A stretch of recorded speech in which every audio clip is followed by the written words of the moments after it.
happened between you and Kamene Goro? You no longer do content together. What happened? What happened between me and Kamene Goro? Wow.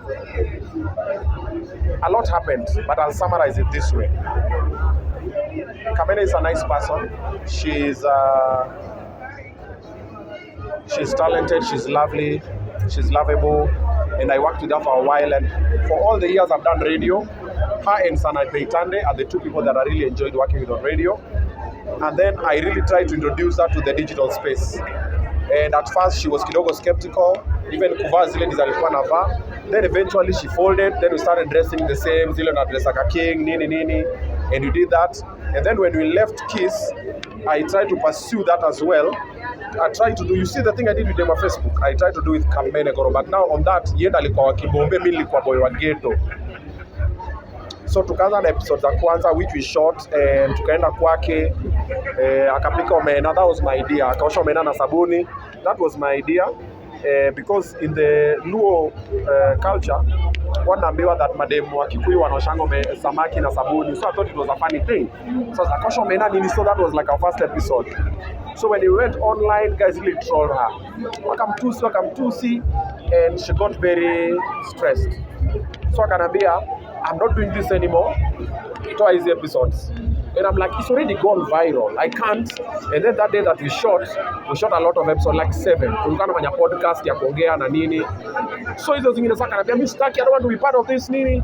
And mimi kwa zile I've already put money in it, I've invested. And you and I know uoshangi omena na sabuni is a joke. So she got offended and she didn't take it easy. Akasema hata kuifanya tena. So I just posted the other episodes, but alikuwa amesema sasa hataki. So when I finished, I tried to reach out, nini akakataa, akanambia I'm not interested, whatever. Then I told her and the husband, even if you don't do anything with me, do something on the digital platform. I told her, I have that on text. Mimi nakuanga king of receipt. Do something, even if you don't shoot with me, shoot something online. Then kidogo, then also when I was working with her, I was telling her, venture into the emceeing part. She didn't really want to do the emceeing part, and Charity, who was like her manager, I can push. They did, I think it was a DTB event or something that she emceed, and she enjoyed it. And I was like, imagine emceeing, unasimama tu unaongea kidogo unalipwa do poa. But she didn't see it that way then, and she focused more on the club gigs, nini, and everything. And then we just lost contact along the way.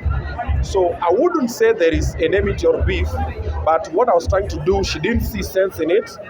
And later I reinvented myself and I did the same thing with them on Facebook, and now I'm doing the same thing with Pamela and Kabuda and Katelo and who else?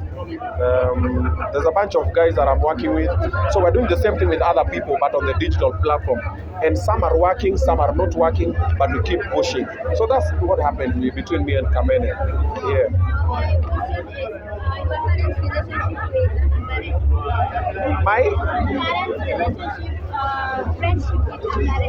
My current friendship with Amberay. What about it?